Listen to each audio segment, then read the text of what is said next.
welcome to our Iona University President, Dr. Shannon Vallor, to the students, to the faculty, to our neighbors, and of course to our guest speaker.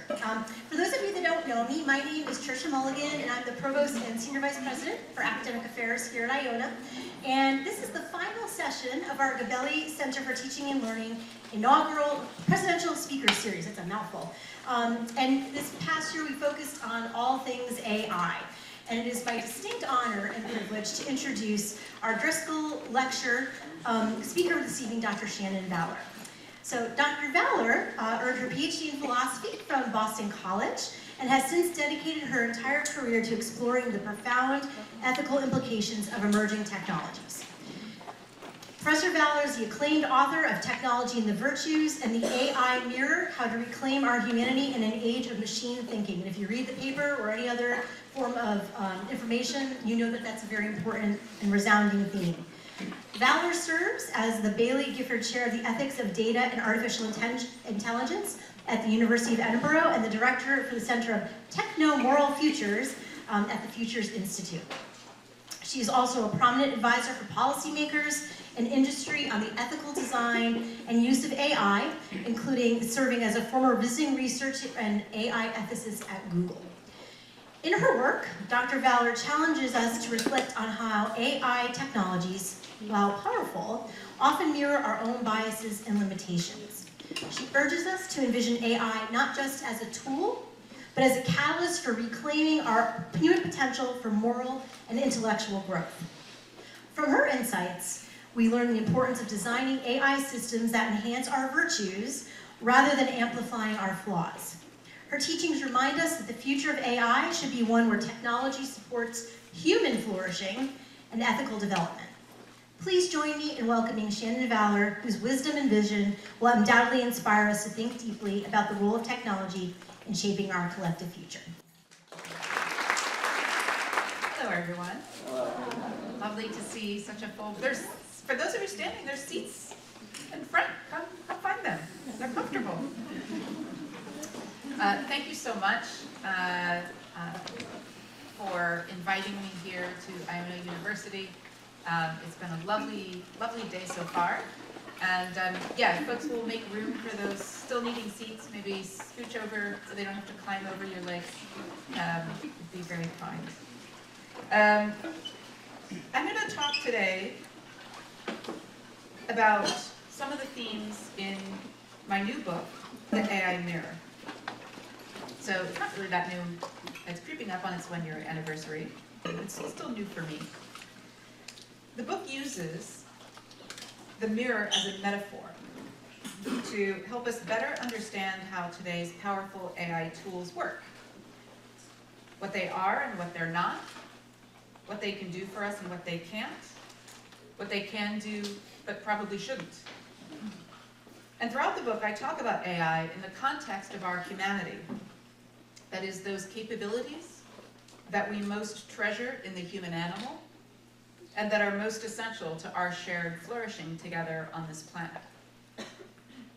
In this lecture, I'm going to explore the rapidly accelerating impact of AI on our humanity by talking about four things. First, mirrors, then space, then time, and then stories. So let's start with mirrors, since that's what the book's about. Understanding AI and its implications for humanity is a daunting and ever-expanding task. We need to grasp AI's accelerating impacts on democracy, education, science, media, the arts, and our climate. We have to consider how AI is changing how we acquire information, how we carry out our daily work, how we make life and death decisions, how we find companionship, and how we write books. How do you understand a new social force so vast and encompassing that it is all at the same time changing how we make food, music, love, laws, and wars? When we need to understand a new thing, we seek a metaphor, a way to link the new thing with something that we already understand. No metaphor is ever perfect, but the mirror metaphor for AI is far more apt and illuminating, much safer and less deceptive than the familiar metaphor that we are encouraged by the AI industry to use for understanding their tools, namely the metaphor of a mind. Now you might wonder, how can a mirror possibly be a more fitting and useful metaphor than a mind for something that already contains the word intelligence, which is a word we only associate with minds? So let me explain that. In some sense, all technologies are mirrors of humanity. Technology is, and always has been, an extension of human values and human imagination into the built world. Every technology, from the wheel, to the book, to the engine, to the computer, reflects what humans of certain times and places thought was worth doing, worth making, worth enabling, worth trying. But today's AI tools are mirrors in a much more powerful sense. At a book talk earlier this year, a physicist in the audience approached me afterward to tell me that she had been convinced by my talk that the mirror is not just a metaphor for AI, that AI tools like large language models functionally just are mirrors, just of a mathematical rather than a physical construction. Before I explain how this can be true, it's important to point out that AI is not one technology, but many. AI is much more than technology too. It's a distinct field of scientific research. It's also an idea, concept that we've been articulating in science fiction and other forms of culture. But today, most people know AI as a suite of tools and techniques for solving human problems with computers. And the mirror metaphor is a much stronger match for some kinds of AI than others. It's best suited to describe machine learning tools trained on large volumes of human-generated data, which fortunately happens to be the kind of AI that you've heard the most about and that you've likely used yourselves, namely large language models and their cousins, the foundational technology behind consumer-facing generative AI applications like ChatGPT, Gemini, and Claude. So that's the kind of AI I'm mostly going to be talking about tonight. But it is important to remember that this kind of AI is not the only kind of AI there is, and that there are lots of other kinds of AI that actually have different properties, different benefits, different capabilities, different risks, and that are more suitable for some kinds of uses than generative AI tools often are. Now, I'm not going to get too deep into the weeds of how large language models are constructed, but a simplified understanding of how mirrors work can help anyone grasp the basics. So, when you see an image in a glass mirror, it's a result of three interacting components. The first is a polished and coated glass surface that has the required physical properties to receive and reflect light. The second component that's important to the functioning of a glass mirror is the light itself. And the third component, of course, is the reflected image that you see when you look at the glass. Now, when you talk to a large language model, a very similar set of components is interacting with you. First, corresponding to the polished glass surface is the machine learning algorithm. That's a set of encoded software instructions for training something that we call a machine learning model. A machine learning model is a large, complex mathematical structure that has been extracted from an initial data set.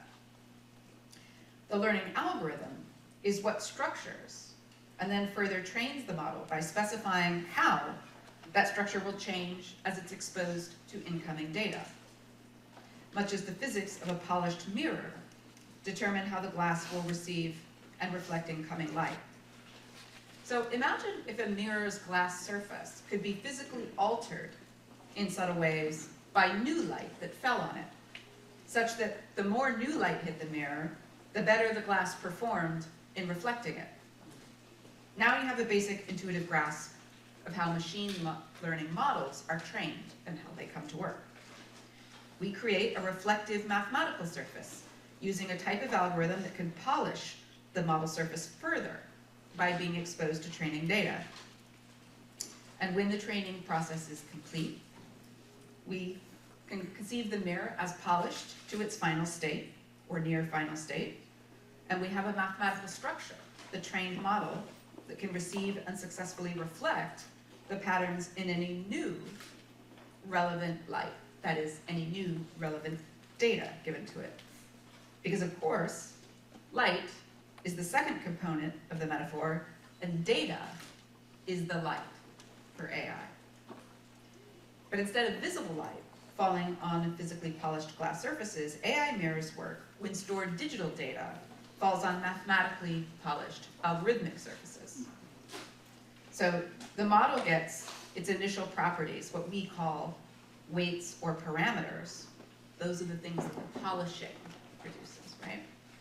By means of exposure to a torrent of digital light, which essentially means our data, all the hoarded data that large AI companies have grabbed and scraped, in some cases stolen from us, so that they can beam our collected light, now stored onto these massive servers, into their own tools, training them to reflect new light, new data inputs back to us in ways that look intelligent. And that's the third and final component of an AI mirror structure. The reflected images they show back to us are the outputs we get when we use the model.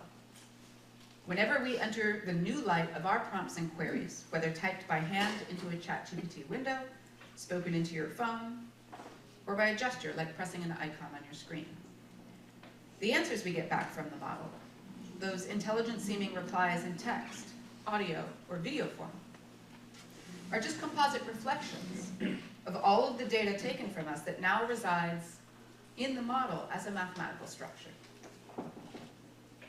Okay, but if they're just mirrors made of math, why do the responses of a large language model sound so intelligent or conscious, even alive? Because they are reflections of data taken from intelligent, conscious, living beings, from us. But if you now understand that this is a mirror image of intelligence, you realize that what looks intelligent is not. Think about when you walk into your bathroom in the morning and you look in the mirror. You know very well, I hope, that there's not a second face with you in that room. No second body. If you're alone, there's only one face in the room, one body in the room, and a mirror image of it. You know that the image of the face that you're looking at has no depth, no warmth, no smell, no life. It's a reflection, not a duplicate. A reflection of a face is not a face. A reflection of a flower is not a flower. It needs no water. A reflection of a flame is not a flame. It does not burn. A reflection of a mind is not a mind, and it does not think. Reflections are their own kind of thing. And as psychologists have demonstrated, only an infant or a creature who hasn't passed the cognitive stage known as the mirror test will confuse the thing with its reflection. Yet AI companies very much want you to fail the mirror test when it comes to their products. They want you to believe that you're seeing a new kind of intellect emerging on the other side of that algorithmic mirror.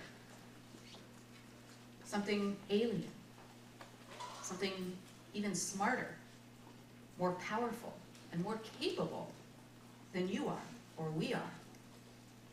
Something that can not only help you, but teach you, comfort you, even speak and write for you. And one day that can't come soon enough for those who control the image, replace you. And that's the power of the conjurer's mirror illusion and the danger. Much like the Roman poet Ovid's tragic figure of Narcissus, the boy who lost his life to his captivation by his own reflection, we are today at risk of losing ourselves in our AI mirrors, slowly becoming convinced that the thing on the other side is just as real, just as much of a mind as we are. Maybe one day, even more so. In my book, I describe more fully the power of these algorithmic mirrors to not only usefully reflect and magnify valuable patterns in our data, a power that is life-saving when used responsibly. But like all mirrors, to also distort, confound, and potentially occlude our reality.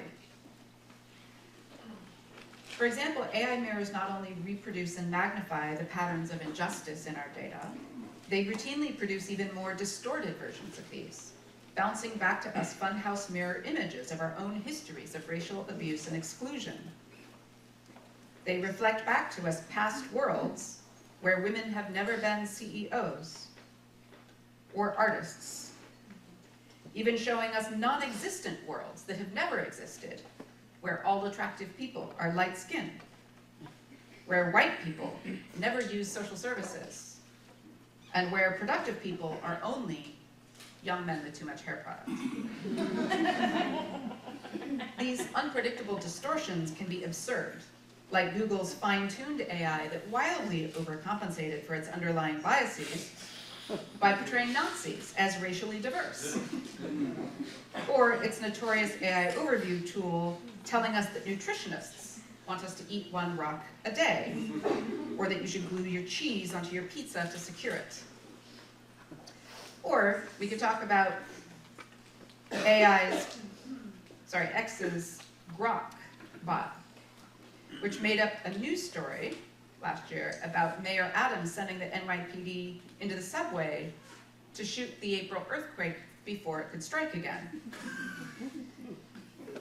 Now, we should be grateful for these more ridiculous distortions because they quickly puncture the mirror illusion of a machine mind, and they show the utter absence of thinking and understanding behind these hollow reflections. And we desperately need that kind of perspective when AI falsehoods sound dangerously real, like the same Grok news bot falsely claiming that same month that Iran had struck Israel. Or when New York City's AI bot from Microsoft confidently advised local businesses to break the law, to do things like deny access to housing to disabled people or people on social benefits, or telling them that it was legal to steal their workers' tips.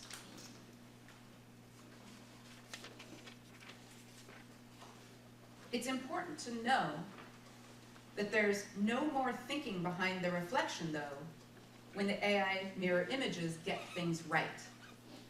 That's the really important piece here. It's easy to see that the machines do not understand the law or don't understand the reality of current events when we see these distorted outcomes. But what you have to understand is that this is exactly the same thing that's happening when they get the answers right. AI tools do often get the reflection right. And when they do, they serve the primary purpose of a mirror, to reveal things that can be difficult or impossible for us to see otherwise. Mirrors are useful. That's why we make them. Now, while the reliability of large language model outputs remains a major problem, the power of AI mirrors is well demonstrated by machine learning models that are trained particularly on narrower but higher quality data sets than some of the large commercial tools. These are the types of models that can reveal early signs of cancer or sepsis in our medical data, or evidence of insider trading in our email and banking history. Like all AI mirrors, however, they are also powerful magnifiers of the patterns in our data, from subtle truths to the harmful stereotypes and unjust biases that they reproduce in nearly every context. Does anyone know what this image is? It's made of mirrors, and it sits in space. Yeah, exactly. It's the part of the James Webb Telescope, and these are tools built of mirrors to magnify distant light coming from the early era of the universe as it reaches us so that we can actually understand the universe. So it's really essential to understand that just because it's not a mind, just because it's not intelligent, doesn't mean that it can't reveal things to our intelligence that are immensely valuable. And AI tools can reveal things that other kinds of mirrors can't. But because they also distort reality, they can be instruments of deception. Keep in mind that every mirror, even glass mirrors, have a certain amount of distortion that they produce. And there's a reason why we write warnings on glass mirrors, particularly when they're used in safety-critical contexts, to tell us that they're distorting our vision of what is true. Unfortunately, we don't have these kinds of warnings written on the outputs of a large language model. And for that reason, AI mirror images are now being widely used to confound us, as mirrors have always been, by entertainers and charlatans alike. And I hope in light of recent events, we can still get a pleasant, warm laugh from this image. The famous image of Balenciaga Pope, which was an example of something that, while it might have deceived some, was harmless and had a charm to it, and was used to entertain and bring people into a state of lightness. And we should embrace uses of AI for entertainment that are used to extend our power to communicate about the world in these ways. But these tools don't just create surprised laughter or joy.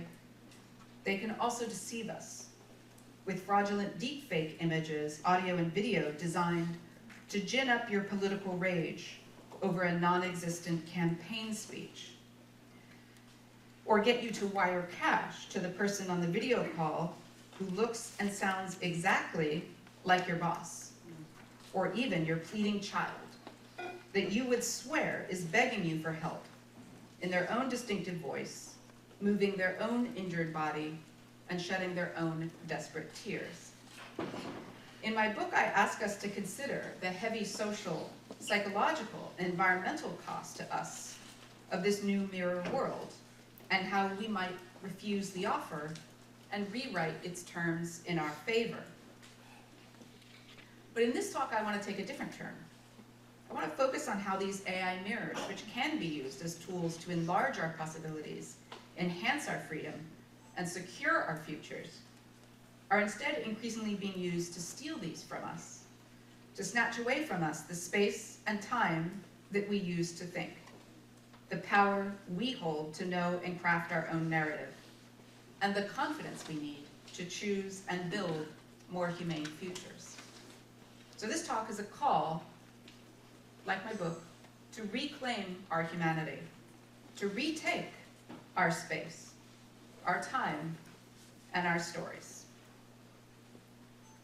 Now that the mirror metaphor has been explained, we're going to slow down the visuals a bit while I lay out some deeper ideas. In my book, I talk about the space of reasons, especially the space of moral reasons. That's another metaphor, sorry about that, but it's a good one. The philosopher Wilfrid Sellars spoke of the space of reasons as the field of shared human thinking, where we explore and exchange thoughts about what might justify our beliefs and claims. Knowledge is social and is made up not of singular truths or data points, but of the web of justifying reasons that thinking weaves to hold these truths and our minds together in a shared grasp of reality. So the spatial metaphor here is important. It reflects the fact that thinking is action. Like physical limbs, thoughts need space to move in. When we think, and especially when we reason, that means we need to hold open an understanding of the possibilities that still lie ahead, that are not yet determined. We need to be able to see ahead of us the contours of known reality that both constrain and enable our ambitions, whether we're navigating a shared physical reality, our social, economic, and political reality, or our moral reality. In all those cases, we need to be able to explore what the space of the real world allows and what it forbids to us. And so to reason, we need to use thought as a way to stretch our minds into that open space and imagine the different paths we might travel together through it. That's what reasoning is. But the space of reasons has to be held open in the mind for this to happen. And that's why we speak in spatial terms of the virtues of an open mind, something that we try to cultivate in places like this. And why we contrast that with the vices of a closed mind. An open mind has room, has space to think and reason with others, room to navigate objections and contradictions, space to chart the new routes that will justify unfamiliar or contested ideas. In contrast, a closed mind is boxed in, immobilized, and helpless. This is why, of course, philosophers, following the model of Socrates, are trained to ask many annoying questions before they attempt to answer even one, and to follow every answer with even more questions. The questions are what hold open the space around the answers. They're like the braces that give this space room for us to breathe, and room to allow for better answers to come along. Now, AI tools can absolutely be designed to help us hold open the space of reasons. But for the most part, they're not. They're designed instead to instantaneously and tirelessly fill our mental space with answers, as quickly and efficiently as they can. The one intelligent thing you will not hear a large language model say, unless it's been specifically instructed to respond in this way, is, "I don't really know," or "I'm not sure," or "Why don't you tell me?" The version of AI Mirror is now being aggressively pushed by platform AI companies like Microsoft, Google, and Meta into the hands of educators, novelists, journalists, artists, doctors, judges, policymakers, scientists, and business leaders everywhere, is a mental space filling machine. You want to know what Moby Dick is really about, besides a whale? Are you curious about the strongest and weakest arguments against imposing term limits for judges? Do you want to know what you should do to repair a damaged friendship? Do you want to know how to find a better ending to your novel? An AI Mirror has the answers, or at least some kind of answers, and will deliver them to you in milliseconds with a tone of unflagging confidence so that you need not walk one more step through the endless space of reasons. The pesky business of thinking can be done away with and closed down as soon as possible. Efficiency at last. Because of course, efficiency is the ultimate goal behind today's AI gold rush. We could try to use AI mirrors as aids to our own learning, thinking, and deciding together in the space of reasons. But that would be less efficient. And it's also not clear just how much help they can be in that effort, because unlike the high-dimensional vector space occupied by an AI model, the human space of reasons is not mathematically fixed or closed, but radically open to the future. Unlike our minds, which can invent new patterns of thought, AI mirrors point backward in time. They know only the patterns in the light of the data we've already created. They can only mirror the shapes of the thoughts we've already had. And this is not what it's like to be in the space of reasons, where our thoughts can move forward, not just trawl backward. In this space, our thoughts are not restricted to the shape of old reasons. They can take on new shapes and form new reasons. But like the light cones that constrain the travel of information in physics, AI mirrors cannot see or think into the future. They predict only what was already there in the training data in slightly altered shapes. So when I ask large language models about styles of art that have not yet been invented, they suggest extremely well-established artistic approaches like biosculpture, multi-sensory art, and using technology to visualize emotional states. If you know anything about the history of art, particularly modern art, we've been there and done that. So AI systems are rear view mirrors. Or, I found this a fun one, try asking the latest GPT model what kinds of stories have not yet been written. Okay, so this is what I got. The yellow indicates the books, most of which I found on my bookshelf or in my memory of reading as a giant science fiction nerd that have already been written, already been published. And it took me mere moments to fill in the list of the things in the yellow, right? I mean, number one in particular, parallel realities, really? Stories that have never been written? I think we're all kind of tired at this point of the number of stories that have been written about parallel realities. Okay, so you see the point. It doesn't know anything that it hasn't already seen. And art, and particularly the power of human creativity more broadly, whether we're writing a novel or inventing a new scientific process, depends upon our ability to move into that open space that has not been seen yet. Now, of course, we still might fine-tune an AI model to resist filling the space of our minds with answers. We might design these tools instead to ask us new questions, or to point out paths through the problem space that others have seen, and therefore it has seen, but that maybe we didn't even know were there to explore.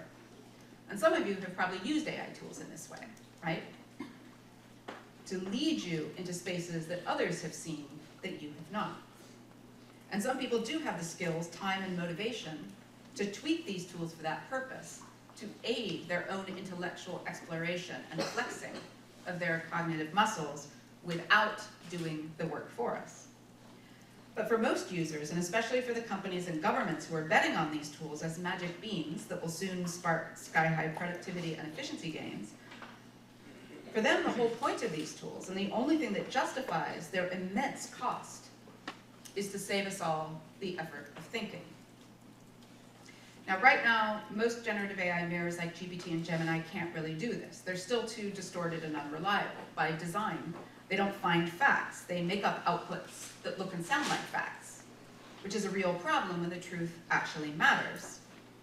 And because they can't actually think their way out of a paper bag if the shape of that bag wasn't already seen in the training data, we've seen that the algorithmic golden goose has yet to start laying sufficiently profitable eggs for most companies, as Goldman Sachs observed in a report from last summer that spooked the whole AI investment community. But most AI investors are doubling down. Most see this as a temporary thing. They're convinced that the next generation of AI mirrors will work out the kinks and deliver the dream. A thing that can do all the work of a mind without the inconvenient luxury and unpredictable freedom of thinking. And we can't take comfort in that prospect. So you might think, okay, all the problems that she's been talking about are going to get fixed. And these AI tools will become reliable, and their distortions will be very rare and very minor. Okay, let me grant you that for now. I don't think it's going to be as easy as that sounds. But let's just pretend that that's the case. That's the worst case scenario.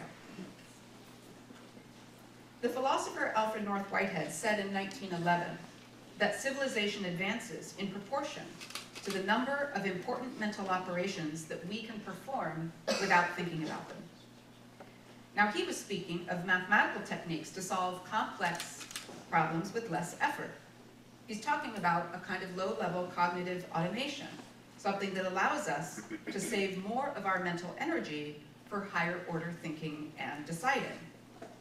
This, of course, was the advantage of the very first digital calculators, and before that, the abacus, right? All the tools that we've built to automate certain stages of thinking so that we could climb higher on the cognitive ladder and tackle more thorny and interesting problems. But here's the thing. Now that we have machine mirrors that will mimic the most plausible outcome of any thought process at all, we need to ask Whitehead's ghost and ourselves, what thoughts do the civilized keep? In a 2021 magazine essay of that title, I compare the seemingly astonishing ability of AI mirrors to generate plausible sounding answers to any complex problem to a robot being flung to the summit of a towering mountain by an immensely powerful catapult. It's amazing, in a way, when the robot lands on the peak, right? But it's not mountain climbing. And when the robot or the AI mirror misses the right answer, it often misses not by feet, but by a mile. But more importantly, God help the person who hires the robot as a mountain climbing guide or its instructor. Because if you ask an AI mirror to describe the reasoning that it used to get an answer to a difficult problem, how it climbed the cognitive mountain, new research from Apple and Anthropic, AI companies, shows that you'll likely get a completely fictional, made-up path. And that's because the mathematical vector space of an AI mirror, the space that an AI model traverses to get its answers, isn't actually structured anything like our open horizon, our mental space of reasons. Those spaces are radically disanalogous.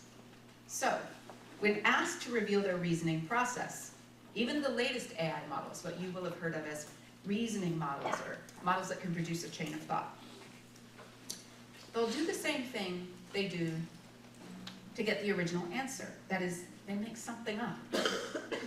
So based on the training data, which is full of humans talking about their reasons and how they got to their answers, these models can guess at plausible, statistically likely chains of reasoning for any answer in the data. But the research shows that this is not likely an accurate report of the model's actual chain of thought, which is a deliberately misleading term now used by AI companies. The point of the mountain climbing analogy is that thinking, like mountain climbing, is a skilled social activity and an open-ended process that moves from logical and factual handhold to handhold while mentally mapping the terrain. That's what thinking is, and it's how knowing happens, whether you know the mountain or another part of the world. Today's large language AI models aren't built to think or to know. They don't have to. They're built to generate strings of words that are thought and knowledge shaped. And that's why a person who rides the back of a robot to the top of a mountain, whether that's a literal physical peak or a tall cognitive challenge, acquires no skill and gets no better at climbing mountains. Just like mountain climbing, thinking requires repeated practice of scaling daunting new peaks. Thinking skills, too, are gradually cultivated and mastered in the shared space of reasons, and it's these skills that we need as thinkers to get up the next mountain. That is, any new cognitive challenge that we haven't seen before, especially ones our AI mirrors haven't seen before. Instead of using AI to do our thinking for us, we could design AI to strengthen our own cognitive muscles and those of the next generation. Think about the gym equipment that's designed not to lift for you, not to run for you, but to increase your capacity to lift, to run, to push, to pull. Imagine AI built with the mentality of someone who's building gym equipment, right? We can do that. Will we do that, though? Right now, it's not looking that way, because to do that makes nobody a fast buck. What I'm talking about is a long-term investment in human cognitive advancement, and right now, that's not what the AI market wants. The market wants to extract maximum returns from their AI investments now, and that means shrinking the space for human thinking as much and as quickly as possible. This not only saves time in completing tasks, because AI can go from data set to decision summit in 3 seconds, not 3 days, weeks, or years. But it also cuts out the middleman or woman, you. And that's a huge bonus, because you're not only slow, you own your own mind. That makes you independent and unpredictable. You can't be fine-tuned quite as easily as Grok or Gemini. You might question the whole task. You might get together with others in the space of reasons and decide that the original problem was badly framed, or not a problem to be solved at all. You might decide that the most efficient and profitable short-term solution to the problem is an unethical one, or unsustainable. You might turn left in the space of reasons when the market wants you to walk a straight line. And what better solution to that eternal problem of business and politics than offloading the task to a machine that doesn't need to walk with us in the space of reasons at all? So I've been talking about space, and now I'm going to talk about time before we finish by talking about our stories. But these are all connected, of course. We know that space and time aren't separate. From the standpoint of the universe, there's just space-time, and conscious beings are the only ones who can perceive them apart. And stories are just how conscious beings make sense of our perceived space and our experienced time, how we give them meaning and how we come to understand what might come next from each. As narrative theorists of identity such as Paul Ricoeur and others have argued, narrative storytelling is not only the activity through which stable, reflectively aware selves come into being, it's how we grasp the full arc of our lives and our communities. Without the ability to tell and understand stories, there is no history, only disconnected events, no expanse of time, only fleeting moments. And AI mirrors have a peculiar relationship with time that I've already mentioned. Like the massive optical mirrors in orbit that produced this image from NASA, by collecting light that traveled from the early universe, AI mirrors are confined to the light cone of the past. That means that the future is utterly closed to them, for their predictions can only extend the patterns found in the data, which of course is only the data we already have. As the philosopher Weber Bahana has observed, AI, for this reason, is an inherently conservative technology. And she doesn't mean politically conservative, she means literally conservative. It conserves the patterns of the past and pushes them forward into the future. Now, generative AI tools like ChatGPT, Claude, and Gemini do have a kind of unpredictability built into them, of course, and that's why they can often surprise and amuse us with their unexpected answers, images, or predictions. The generative part of generative AI comes from a mechanism built in to introduce some artificial noise or randomness in the output. Generative AI models even have control settings called things like temperature that allow us to ramp up or down that variance and inject more or less surprise into the results. But this too is just a reflection of the past. The surprise isn't actually a departure from those learned patterns. It just uses a wider spread of our historical data, a wider statistical distribution of the likely answers within the past data cone as the basis for the new prediction. So the guess is no less based on the past, it's just a slightly wilder guess. So just as our AI mirrors don't know the space of reasons we walk in, they don't know its time either. That is, they don't know what philosophers like Edmund Husserl called our temporal horizon. The human experience of an open and indeterminate world held open by the flow of conscious time, where something new is always just over the horizon of our present experience and about to come into view. Now, what comes into view is often familiar and recognizable. The sun rises every single day, just as it has in all of human history. The taxes are always due, and my cat always wants breakfast way too early. But things and events of startling new shapes do arrive from time to time on an utterly unpredictable schedule. As the philosopher David Hume pointed out centuries ago, the unremovable wart on human reasoning is that we've got absolutely zero evidence that the future won't suddenly go all pear-shaped on us at any given instant. Life is utterly predictable until the day it isn't. But then that's a wart that I'm eternally grateful for. Our ability to experience the future as utterly open is what makes us human, because the future, being a giant question mark, is the heart of our cognitive, moral, artistic, and political freedom. It's what gives us the existential task of deciding each and every day and each and every moment just how much of our past we want to bring in with us to the future, how much of it we want to leave behind, and what we want to create in the open space, the unfilled space that is new. The Spanish philosopher Jose Ortega y Gasset called this the task of auto-fabrication, literally self-making.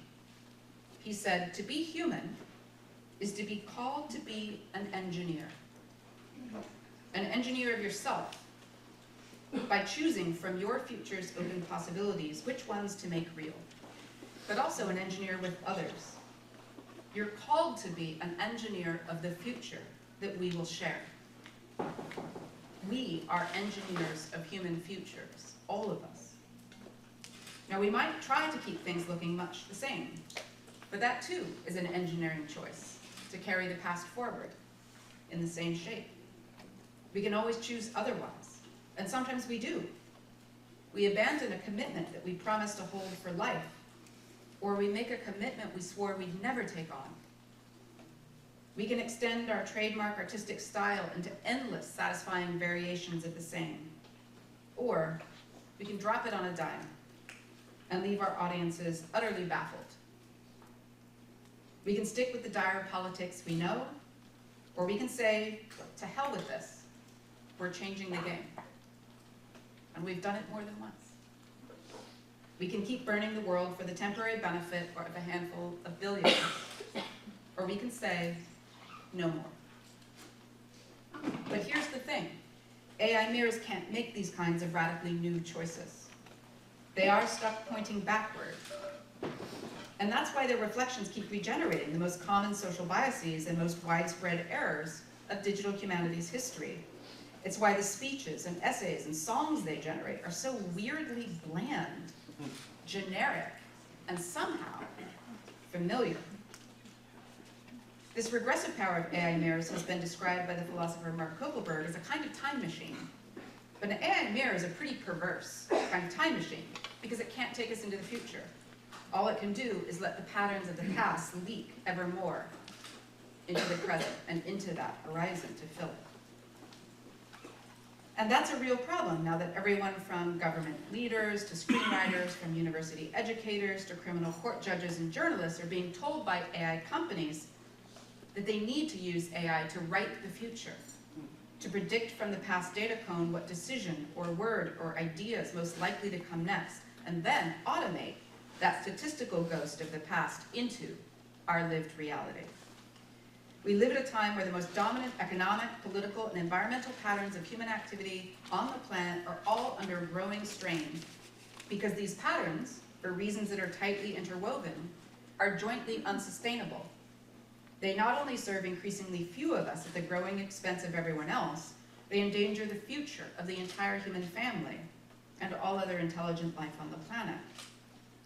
So now, more than at any other point in human history, we need our collective power of autofabrication, the power that only human beings have to engineer another shape of the future, the power to turn the wheel in a new direction, to give ourselves more road to travel before we reach a cliff.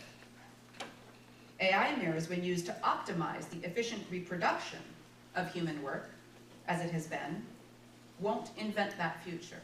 They'll steal it from us, or rather, they'll be the thieves' tools. What we need in order to reclaim the future for humanity is new tools and new systems of value that build them. Tools designed to hold open and enlarge human space and human time. Time to write new stories for ourselves, and time to give to our descendants to do the same. Yet to do that, we need to change the relationship between technology and time. Today, we all use algorithmic technologies, from smartphones to social media platforms to video games to AI mirrors, to generate content to fill all open time and all open mental space. The tendency to fill our time and space with any available distraction long predates the digital age. But only the digital age could deliver today's 24/7 torrent of on-demand content of endless variety and deceptively low cost, algorithmically fitted to your strongest existing preferences. This qualitative shift in the media age has been widely lamented in countless diagnoses of the ills of the attention economy, where the demands of platform business models and digital media politics mean that your eyeballs and your children's eyeballs are now the most prized object of economic and political control. Now, sure, those of us captured by the attention economy walked into the trap freely, but we had a good push, and once the doors closed behind us and all our friends and colleagues were in there with us, it got harder to see a way out that wasn't exile.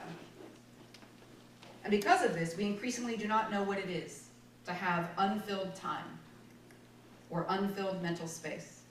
And a growing number of us do not know what to do with it on those rare occasions that time and space does arrive, other than to fill it as quickly as possible with more algorithmic content. AI mirrors are the latest delivery system, not just for finding that content, but for producing it. And that's the moment when the digital revolution challenges our most vital human capability, the one I'll end with. And that's the capacity and the will to tell and write our own stories. As many of you will know, and more than a few will lament, AI mirrors can be used to literally generate stories. Any kind of story, really, as long as it's somehow like the stories we've already told, with maybe just a bit of random statistical noise thrown in for flavor. AI mirrors are being used to quickly and cheaply generate news stories, blog posts, and op-eds, turning the vocation of the human journalist at many cash-strapped outlets from a crafter of human narrative, something that takes time and the luxury of mental space, into a prose polisher and fact checker, an enlivener of algorithmically generated instantaneous text. Now, the writer still has a vital role to play in most of these cases. AI mirrors are still too incompetent at storytelling to avoid needless repetition, cliches, and logical contradictions. But AI developers, as I said, are working very hard to reduce these flaws, and at the same time, some audiences are learning to grudgingly tolerate them. Fiction writers are being encouraged to use AI to generate news story outlines, early drafts, possible plot twists, character motivations, and background sketches, and possible endings. We're reassured that AI can't yet write a whole novel's worth of prose, at least not that's worth reading. But from these fairly sorry, ragged pieces, a writer might assemble and polish a passable Frankenstein. Even those who aren't storytellers by profession are being marketed AI tools that will record the story of your work week, or the story of your family vacation, summarize its highlights for your perusal later, prepare a diary record of it for your safekeeping, remind you of any follow-up actions, suggest a plan for executing those follow-up actions, and in the very near future, offer to take care of those actions for you. AI mirrors are being pushed on educators at schools and universities around the world, where we're told that they can help us more efficiently develop our lesson plans and structure our lectures, summarize for quick review the key points of the readings we've assigned to our students, and even help generate feedback for students on the bland insights about those readings that they increasingly use their AI mirrors to write for them. Many educators are vigorously resisting this campaign, but the platform and edtech companies are relentlessly pushing AI into virtually every tool we use. And many see it as the way to manage ballooning academic workloads without having to actually reform the system that produces workload bloat. More than a few academics, having already lost to administrative demands the precious time and mental space they need to conduct meaningful research, will be tempted to claw some of it back, however they can. And if this trend continues, the result will be a classroom environment where the stories of our history, our literature, of politics, of scientific discovery, are increasingly being told, read, interpreted, and critiqued by our machines. Some of you, like me, the one snickering in the back, are old enough to remember this image from the 1985 movie Real Genius, where the professor, fully disenchanted with students tape recording his lectures and skipping class, plays his lectures from the podium by boombox and skips the whole farce himself. Today, the farce is becoming reality, only instead of farce, we call it innovation.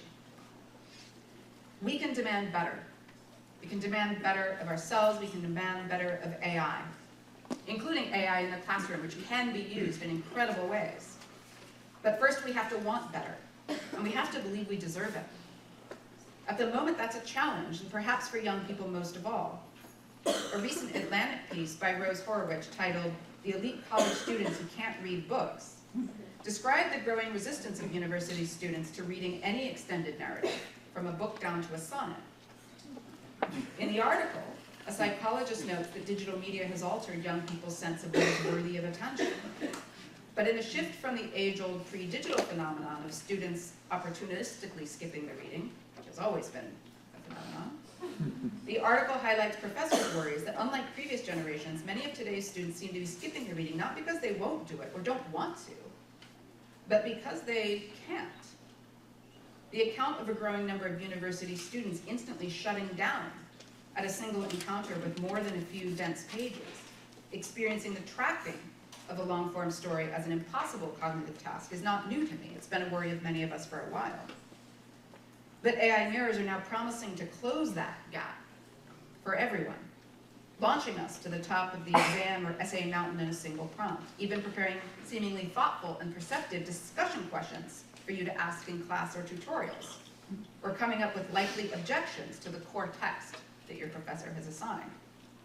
In fact, pretty much any learning task or assessment that an instructor can imagine can be ginned up by an AI tool with the right prompting, short of a direct oral examination.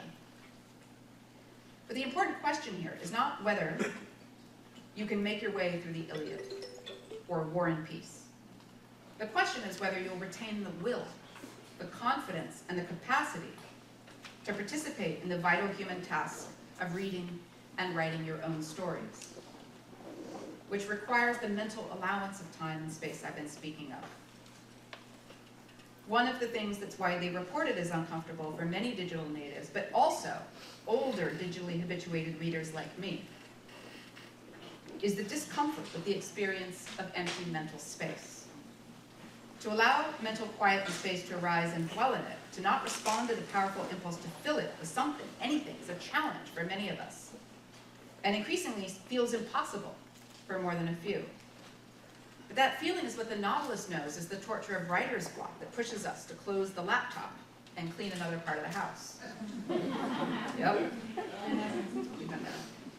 It's what a child knows is the torture of boredom that quickly takes on the tinge of anxiety until he grabs for the phone to scroll. It's what the journalist staring at a sheaf of notes or a file of audio recordings feels when she can't begin to see the shape that these fragments must take. But that yawning empty space, that seemingly unnatural boredom, when it opens, when we realize we can bear it and live through it, that's a portal to a future on the other side. Empty mental space is where time opens and values are chosen. When the story could be anything, and yet the story is nothing feels unbearable, I choose something. And then I realize that I've made that chosen new thing matter in some way. I've brought it into reality, and it's part of my world, part of myself now. The innovative artist does something similar. When as a child I chose in desperate boredom to try to learn how to play my mother's guitar, or climb a big rock, or invent a new computer game, or pick up my father's dusty, neglected Bible and find out what that was all about, I was choosing to make things important to me that had not been important before. Even if I later abandoned some of them, my choice at that moment proved to me that I'm free to make things matter, that my life is not a passive waiting game, but an action, a construction of meaning and value. On these choices, all of them, more than the choices that came easily because they followed a familiar pattern, became part of my story in the way that all selves are forged and shaped.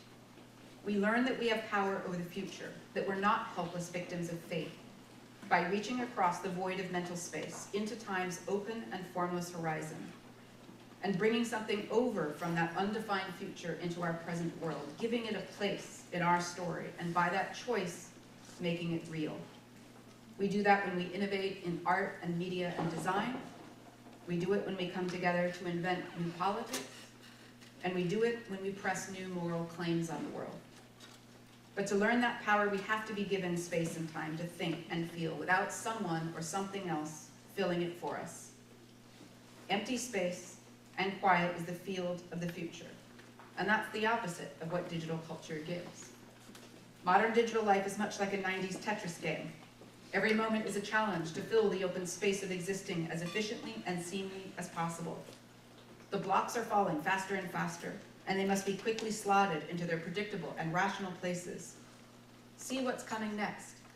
What meeting, what exam, what tweet, what photo, what reel.